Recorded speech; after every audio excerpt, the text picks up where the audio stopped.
As we walk into this new year, I'm reminded of Psalm 92.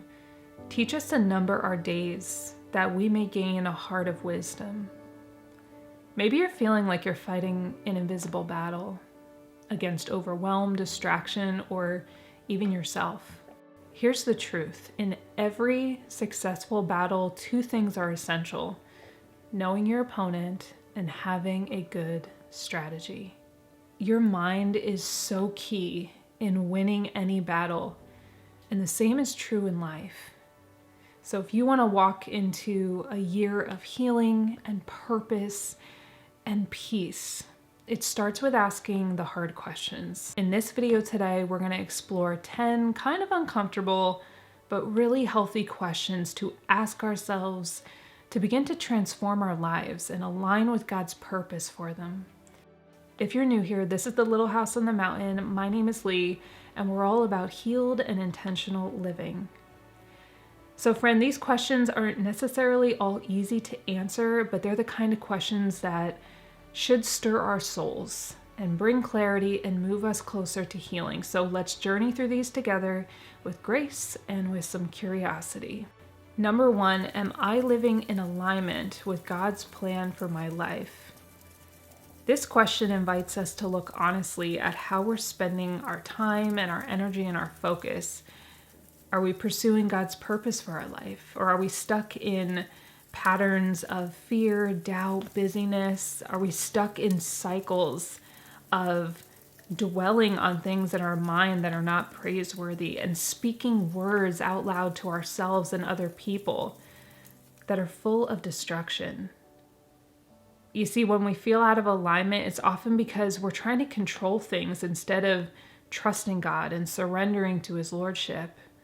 Proverbs 3:5-6 reminds us to trust in the Lord with all our heart and lean not on our own understanding. In all our ways submit to Him, and He will make our paths straight. So take a moment to reflect. What's one area in your life where you've been holding back from stepping into God's plan and calling and assignment on your life? What is a territory that He's asking you to go and take dominion in, to manifest His glory, and you, for whatever reason, haven't wanted to step into it?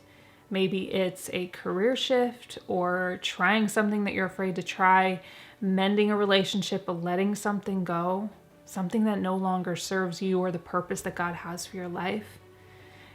Trust that His plans are always better than yours. Number 2 is, what habits in my life are keeping me from being the person God created me to be? The small things we do every day consistently that begin to shape who we become. But not all habits are good. Some habits serve us, and when we base our habits off of wisdom, they can become wonderful building blocks to strengthen the things that we do in our life. But maybe it's scrolling endlessly on the phone, maybe it's staying up too late, maybe it's relying on quick fix coping mechanisms like empty foods or empty words or even gossip.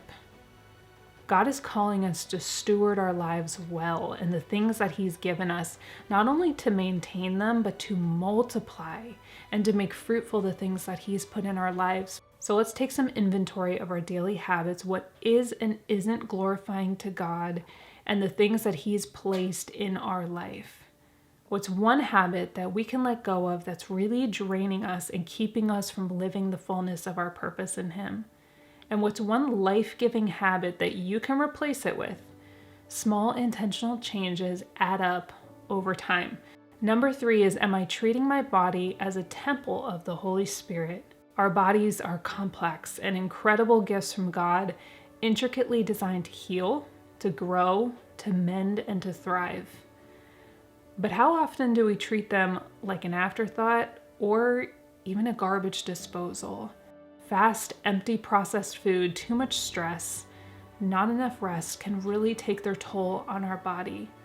And God is looking to use your body to be His hands and feet right here on the earth. 1 Corinthians 16:19-20 says, do you not know that your bodies are temples of the Holy Spirit who is in you, whom you have received from God? You are not your own. You were bought at a price. Therefore, honor God with your bodies. So this year, let's focus on nourishing our bodies with whole foods, getting enough sleep, and finding movement that feels joyful. Instead of approaching health with the mindset of deprivation, let's focus on abundance. Abundance of so many things that God desires to give us as a good father. Abundance of health, energy, gratitude for the gift of our bodies. Number 4, am I seeking validation from the world more than I'm seeking validation from God? It's so easy to fall into the trap of seeking all of our approval from other people, especially today with social media. The problem comes when we turn these things into idols, where we are specifically obsessing over seeking approval from other people. And remember that the opinions of other people are so often coming through their filter of life. Some of it might be good and constructive criticism, and other things is just going through their messy filter and is not adding anything to the calling that God has on you.